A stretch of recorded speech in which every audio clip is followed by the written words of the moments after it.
আজকে খুবই স্পেশাল একটা চিকেন রেসিপি নিয়ে হাজির হয়ে গেলাম। কিছু স্পেশাল মশলা দিয়ে হাতে মাখিয়ে এই চিকেন রান্নাটা খেতে কিন্তু অনেক বেশি ভালো লাগবে, আর খুব বেশি ঝামেলা ছাড়াই ঝটপট তৈরি করে নিতে পারবেন এই চিকেন রেসিপিটি। আর শীতের মধ্যে ঝাল ঝাল চিকেন খেতে কিন্তু খুব বেশি ভালো লাগবে। আশা করছি রেসিপিটি পছন্দ হবে। তাহলে আর কথা না বাড়িয়ে চলে যাচ্ছি মূল রেসিপিতে। চিকেন রেসিপির জন্য আমি এখানে পাকিস্তানি কক মুরগি নিয়েছি। এখানে আস্ত একটি মুরগি এবং আরেকটি মুরগি থেকে অর্ধেকটা নেওয়া হয়েছে। আর মাংসটাকে ভালো মতো কুটে ধুয়ে পানি ঝরিয়ে নিয়েছি। প্রথমেই স্বাদ মতো লবণ দিলাম। এখানে আমি 1 চা চামচ লবণ দিয়েছি, 1 টেবিল চামচ সয়া সস, 1 টেবিল চামচ পরিমাণে টমেটো সস, আর সামান্য একটুখানি টেস্টিং সল্ট। তবে টেস্টিং সল্টটা অপশনাল, চাইলে স্কিপ করতে পারেন। এবার চিকেনের জন্য একটা স্পেশাল মশলা তৈরি করে নিব। একটা ব্লেন্ডার জার নিয়েছি, এতে 5টি কাঁচা মরিচ আর 4টা শুকনো মরিচ দিয়ে দিলাম। সাথে বড় সাইজের একটা পেঁয়াজ কুচি দিয়েছি, দিয়ে দিলাম 4 কোয়া রসুন, 1 টেবিল চামচ পরিমাণে আদা কুচি, 2 টুকরো দারচিনি, 3টি এলাচ, 1 টেবিল চামচ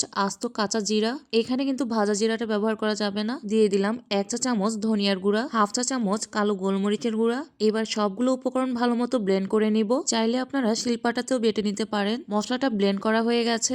সমস্ত মশলাটা আমি এখন চিকেনের উপর দিয়ে দিলাম, আর হাত দিয়ে ভালো মতো চিকেনটাকে মশলার সাথে মাখিয়ে নিব। চিকেনগুলোকে একটু সময় নিয়ে ভালো মতো মাখিয়ে নিতে হবে, যাতে করে প্রতিটা চিকেনের ভেতরে মশলা সুন্দর মতো প্রবেশ করতে পারে। চিকেনটা কিন্তু সুন্দর মতো মাখানো হয়ে গেছে। সব শেষে অর্ধেক লেবুর রস দিয়ে দিব।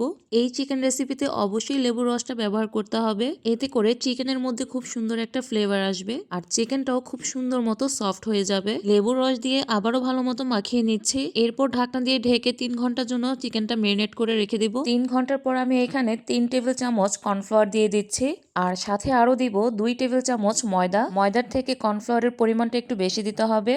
এই জন্য আমি এখানে 3 টেবিল চামচ কর্নফ্লাওয়ার আর 2 টেবিল চামচ ময়দা ব্যবহার করেছি। আবারও হাতের সাহায্যে ভালো মতো চিকেনের সাথে মাখিয়ে নিব। চিকেনের মধ্যে ময়দা আর কর্নফ্লাওয়ারের পরিমাণটা যেন খুব বেশি না হয়ে যায়। এই অবস্থাতে আপনারা চিকেনটা ফ্রোজেন করে রাখতে পারেন। আমি একটা প্লাস্টিকের বক্স নিয়েছি। এখন আমি কিছুটা চিকেন বক্সের ভেতরে ফ্রোজেন করে রেখে দিব। এইভাবে বক্সে করে আপনারা 1 মাসের জন্য চিকেন ফ্রোজেন করে খেতে পারবেন। যখন চিকেনটাকে ভাজবেন তার 3 থেকে 4 ঘন্টা আগে ফ্রিজ থেকে নামিয়ে রেখে দিলেই হবে। আমি সবসময় একসাথে বেশি করে চিকেন ম্যারিনেট করে এভাবে রেখে দেই, এতে করে যখন ইচ্ছে চিকেনটা ফ্রাই করে খাওয়া যায়। এখন কিছু চিকেন আপনাদের সাথে ভেজে শেয়ার করব। চুলায় একটা প্যান বসিয়ে দিয়েছি, আর পরিমাণ মতো তেল দিয়ে তেলটাকে ভালো মতো গরম করে নিয়েছি। এবার চুলার আঁচটা হাই হিটে রেখে চিকেনগুলো একে একে দিয়ে দিতে হবে। প্রথমে হাই হিটে 5 মিনিটের মতো একটা পাশ ভেজে নিয়েছি।